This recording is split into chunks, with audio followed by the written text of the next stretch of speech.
Good afternoon, Frank. Hello, Professor. Globalization seems to be getting more and more complicated. Yes. With so many things going on, it is difficult to know what to talk about. And there's no one particular thing that stands out in my view of things over the past week, but a lot of things that are less getting less attention, but perhaps deserve more attention Hmm.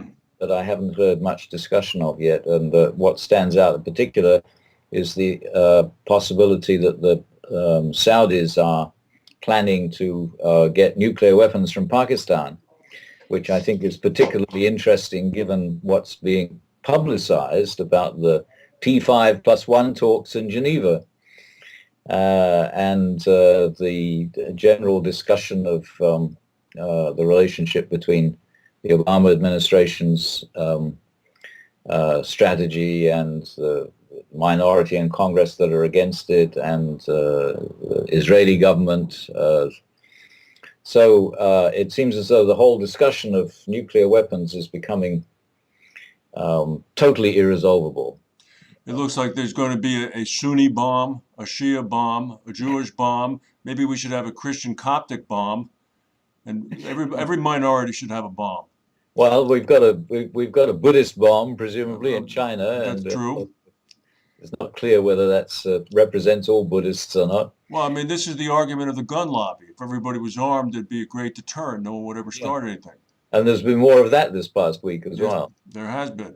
Uh, so I think that the problem of controlling information is getting out of control. Uh, Hmm. uh, Bradley Manning and Snowden situation obviously was information getting out of control, but the reaction against it was that it has to be controlled and we can't allow this to happen. Hmm. And gradually there's more and more of an awareness, I think, that it's just not possible to control it.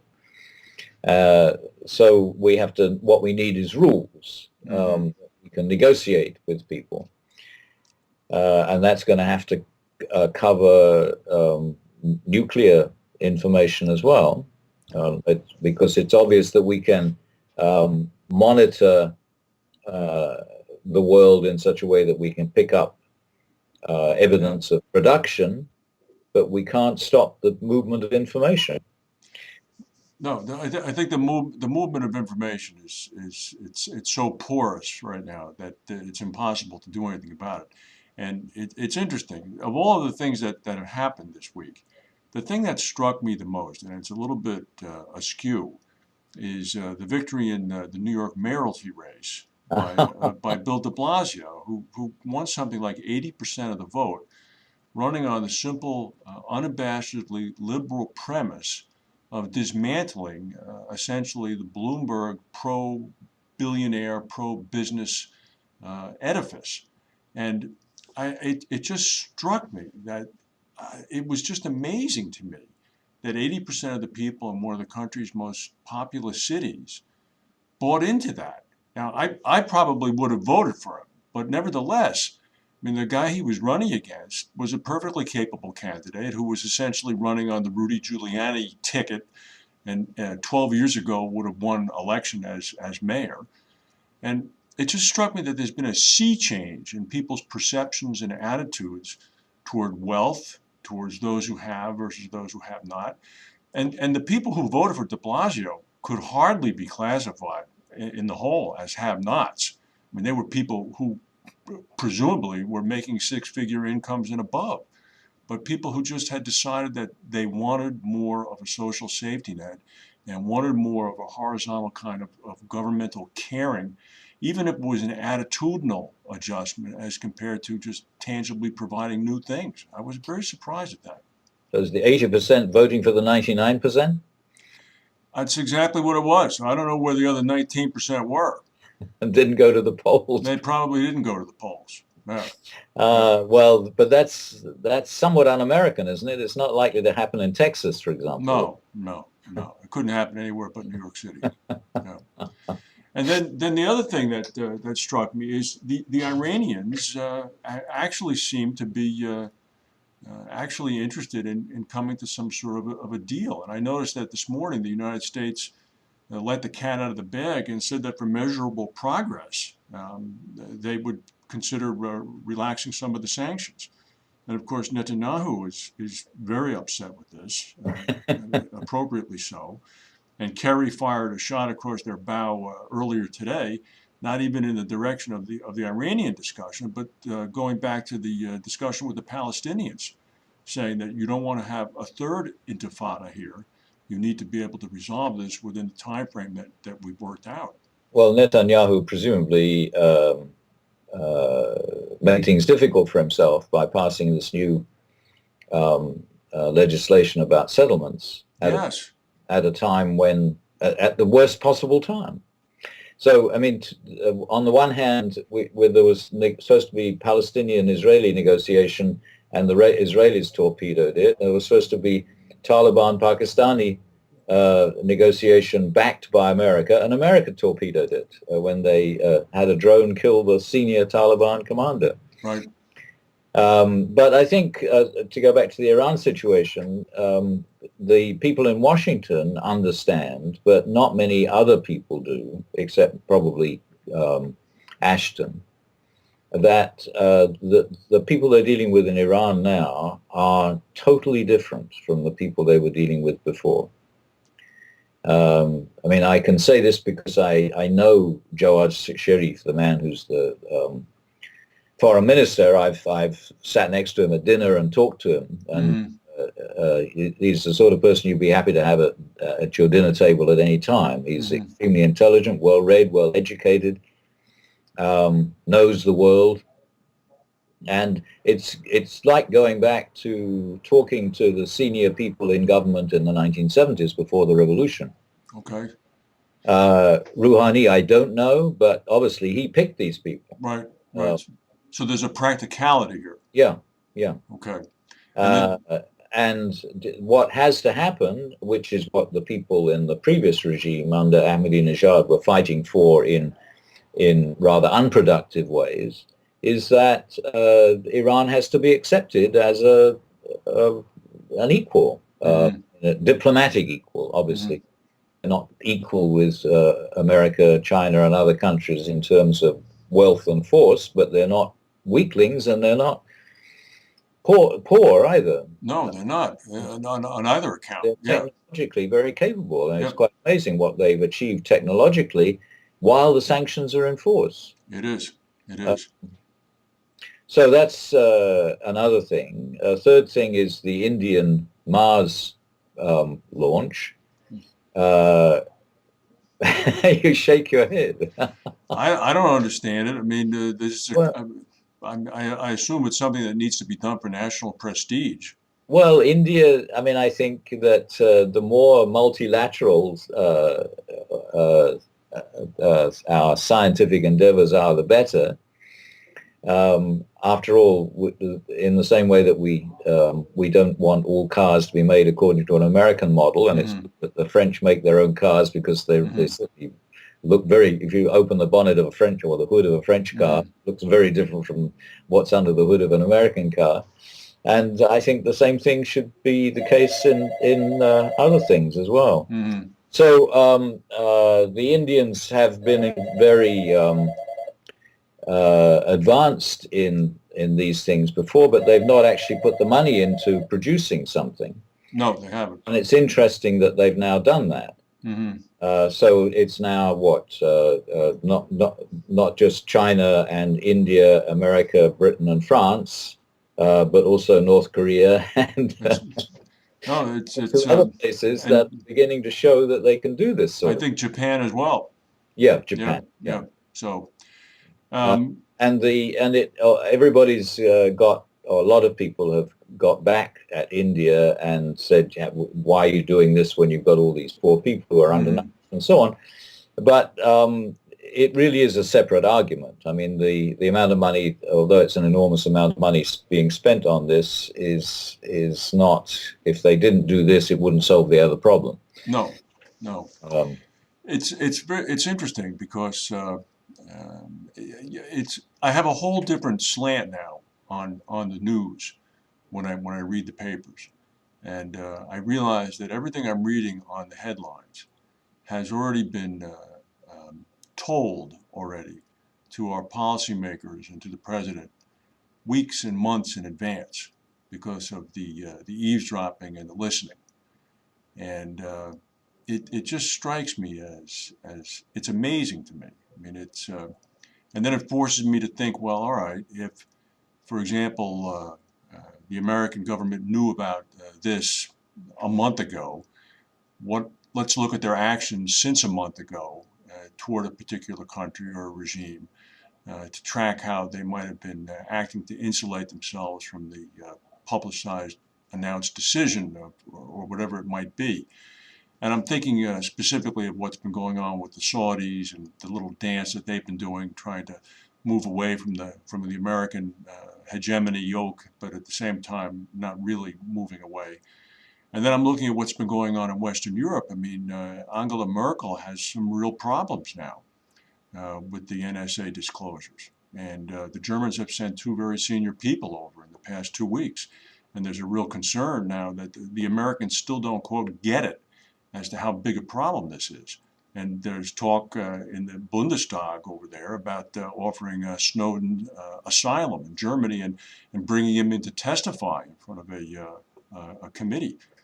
And he apparently, through his father, I think he said he'd willingly welcome that. He's apparently eager to come further west. Meanwhile, he made some pronouncement, I forget what the wording was, suggesting that perhaps Washington should stop treating him like a traitor. And that was immediately taken up in Washington and said that there's absolutely no reason why they should stop treating him as a traitor. I have to agree with the graybeards who have come on TV, the talking head commentators, the ex-intelligence people who call this the worst disclosure and the most harmful disclosure in American intelligence history.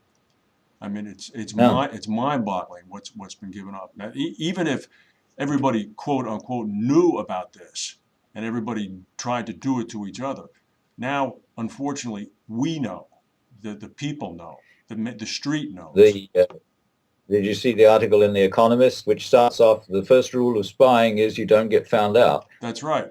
That's right. I read the blurb of it. I did not read the whole article. I don't understand what the. Go ahead. Apparently the British ambassador got called in Berlin as well. He did. So, and I wonder whether that's because of what the British have always been doing, or whether it's because the British are involved in what the Americans are doing. I think that the American and British intelligence work very closely with each other. Well, there's another group called it's informally called the Five Eyes Group, and it's composed of England, the U.S., Canada, Australia, and New Zealand. The five, if not the only, the five major English-speaking countries that apparently share like 90% of the eavesdrop intelligence. Hmm.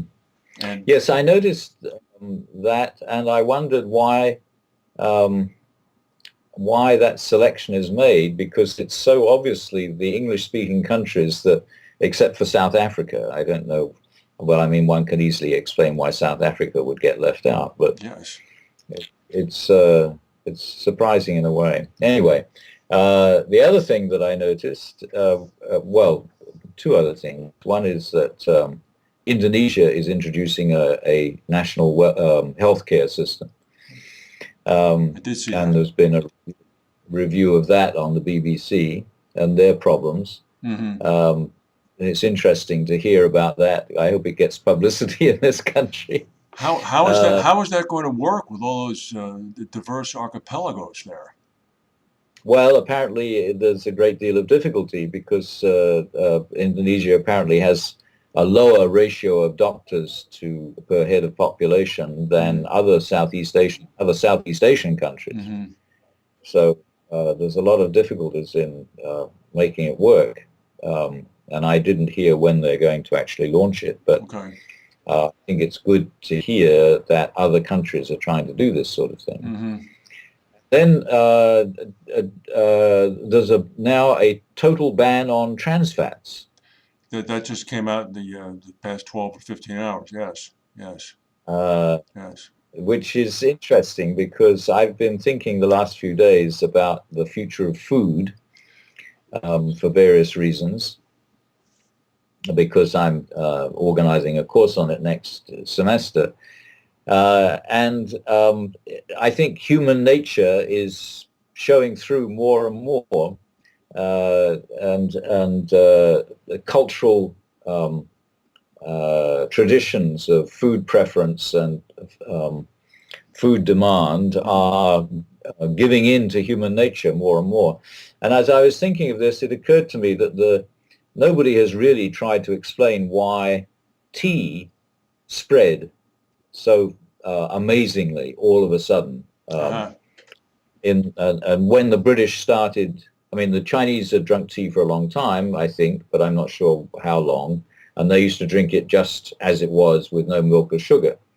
And then that when the British decided this was something like opium, they could probably make a lot of money on and get people interested in it everywhere, Hmm. and took it to India, started growing it there, and India became tea addicts, and tea spread to the rest of the world. Nobody's really tried to explain, as far as I know, why tea should suddenly become a popular drink. And I now think I know the reason.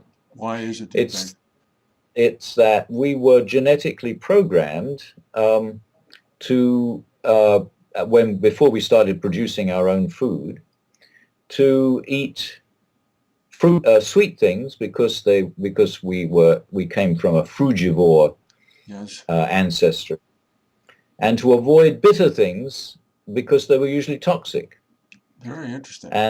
And tea was the first um, uh, idea of conceived first Hmm. drink to be conceived, which you could easily make sweet How would because how you would just how would you put sugar in make it it. sweet?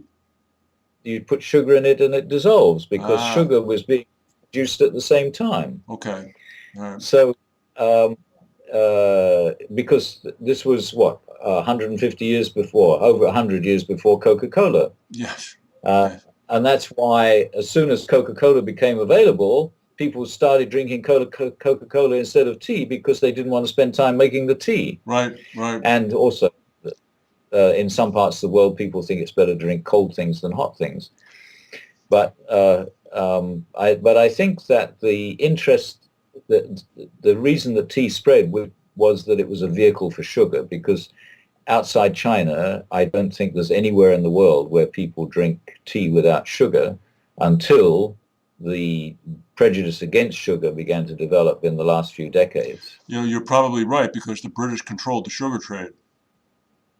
Yeah. So, before, And of course, it explains why sugar became a big industry in the mm, 19th century and mm.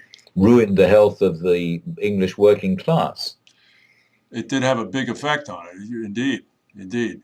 Let me point something out before we break. There was a front page article in the Saturday New York Times with the headline above the Hmm. fold saying global warming impacting food supply. And it went on to say that because of global warming, the agricultural production globally is dipping something like 2% every decade. And this is projected to do nothing but continue as the carbon emissions continue to make land unusable and too hot. It talked about how, yes, some areas, like in Winnipeg and those areas, get a little bit more warmth and can grow things. But there's vast areas that are now arable that are being stricken by drought. And this, of course, is happening at the same time as the global population is expected to continue to increase. It was very stark, a black and white situation with an intersecting line coming at some point. Look at a TED talk by Kerry Fowler, Okay. uh, which I've been showing people this past week, which explains why we need to maintain the diversity of the seeds of domesticated uh, crops. especially grains, Mm-hmm. so we can continue to adapt our crops to rising temperatures. Okay. It's an extremely good video, and it finishes off with an introduction to a big new facility that has been built in Svalbard, in the islands north of Norway. This is the seed vault. Yeah, Yes, I read about which it. belongs the real estate belongs to the government of Norway. The facility, I think, is built with international financing, and they have I forget now how many 100,000 different seed samples stored in there at the moment, Mm-hmm. and each seed sample belongs to the government that put it there. Okay. All right. Uh, so Very interesting. it's interesting to find that something is being done about this and apparently being done very efficiently. Mm-hmm. Well, That we're actually doing something. it better be being done pretty quickly too. But where did you see that about the I'll 2%? I'll send you the story. It was the front page of Saturday's New York Times. Terrific. Okay. Yeah. Yeah, I'll send it to Thank you. you very much. Thank you, Professor Spooner.